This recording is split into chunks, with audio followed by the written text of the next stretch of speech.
Oh my gosh, guys, ito kayo mga angels. Si Manang Betty. Ano na nangyari sa'yo? Ano ginawa sa'yo?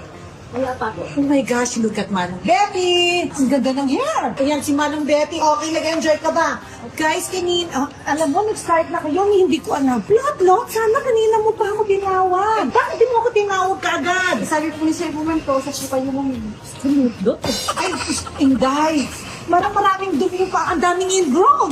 Okay ba? Hindi ba? Okay, wala bang smelling fits? So guys, eto, nagpatawag ako ng manicurista, tsaka ng hair cutter, para naman mag-enjoy ng angels. Open! Patingin nga ng bathrobe mo. Bathrobe? Lot said bathrobe. Oh my God, Ben! Tinatalbugan pa ako? Oh my God! Guys, okay, pakitanggal lahat yung mga dumi at ingrown ni Ben. Masyadong makapal yata ang mga kalyo. Sige. Ito naman si Girlie. Yung munal, ilipat natin dito. Sa may wag na dito yung munal. Yung munal, pakilipat doon, ha? Yes. Sige, mamaya, gusto ko makita. Girlie, nagpa-pedicure ka na. Sige. Guys, si Pen ayaw magpa-haircut today kasi ang nag-haircut sa kanya itong si Marlene.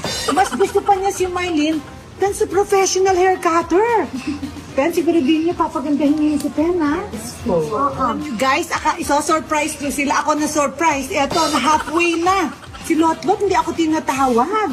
Pag ganyan nga, sasabihin mo, sir, kailangan ko mag-usap si ma'am. Kasi sabi po ni Sir mo, wag daw kayo disturbuhin po kasi meron kayong kausap. Very important. Opo, ma'am. Very important ang aking katsikahan. So, okay. Ate, may mga drinks kayo? Opo, ma'am, meron po. Since it's Holy Week now, we're not doing anything. Walang office, so walang work. Nandito lang to. Betty! Si Betty, ayan, nag-utos ng drinks. So, ano gusto mong drinks, Betty? Oh my God, Senyorita Betty. Today, she's a senyorita. Tapos na lang mag-wash ng clothes. So guys, para naman ma-relax sila, so nagpa-study ako for the angels. Kasi pagod na pagod, tsaka ang haba ng kuko ni Pen. May patay na kuko. Ayan, pinapabuhay ko. Pati yung patay na kuko. Oh wow! Sino naman ang pumili na? Ay, pakita mo yung toast mo. Marami bang dumi? Hindi naman po masyado. Okay. So thank you sa mga pumunta here. Kahit naman Semana Santa, Holy Week, they're here.